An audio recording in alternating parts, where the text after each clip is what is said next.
Ассаламу алейкум, қалайсыздар? Бүгін бауырдан болатын дақты кетіретін керемет шай жасаймыз.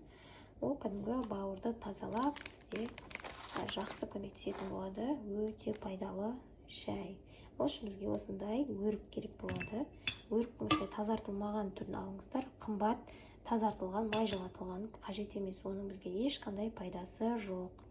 Осыны өрікті саламыз, жақсылап жуып 15 минут суға неғып аламыз, кішкене батырып аламыз, мусорлар кету үшін.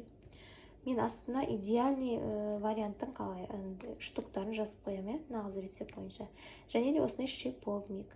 Шиповникті аптекадан алмаңыздар, базарда сатылады, осы өріктер сатылатын жерде болу керек.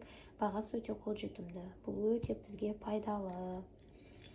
Станда бір 10 штуктай қойсамыз. Неге қалдырамын асты жағына қанша қосу керек екен. Есептеп алдым. Енді бізге осындай жүгерінің шашағы керек болады. Жүгері. Шашақты бағаналары деп сатылады. Бар болғаны 80 теңге тұрады. Осылай түрі. Осыдан бір ас қасықтай қосамыз. Міне жүгерінің шашағынан мен толтырмай бір ас қасықтай қостым.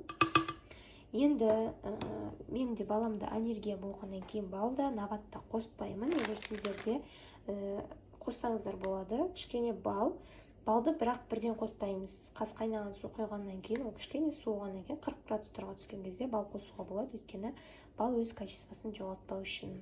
Одан бөлек кәдімгі набат бар ғой, соның кішкентай бір түйірін қоссаңыздар болады. Менде набат болмай тұр, және менде баламда аллергия болғаннан кейін тағы да айтайын, қоспайтын болғаннан кейін де алмадым. Қазір енді осының үстіне қайнаған су құямыз. Желательно осындай термос болған дұрыс. Бұл 0,5 термос. Таусылып жатса тағы да құйсаңыздар болады. Кәдімгі шайдың орнына іше бересіздер. Бірақ аш қарынға міндетті түрде ішу керек. Үстіне қайнаған су құямыз және де бір түнге қалдырамыз. Түнде жасап қойыңыздар да азанда қолдана бересіздер уже. Ал балды кішкене күтіп суығаннан кейін, суыған дегенде 40 градустарға түскеннен кейін барып бір шай қасық немесе бір ас қасық қоссаңыздар болады дәмін келтіру үшін. Оның да пайдасы өте зор. Шайды менің анам осыдан 5-6 жыл бұрын өзбектің бір профессорынан жазып алған, және де өзіне дақ шыққан кезде, бетінің үш жеріне дақ шыққан кезде осы шайды үзбей бір ай ішкен, дақтың барлығы кетіп қалған. Одан кейін дақ шыққан емес.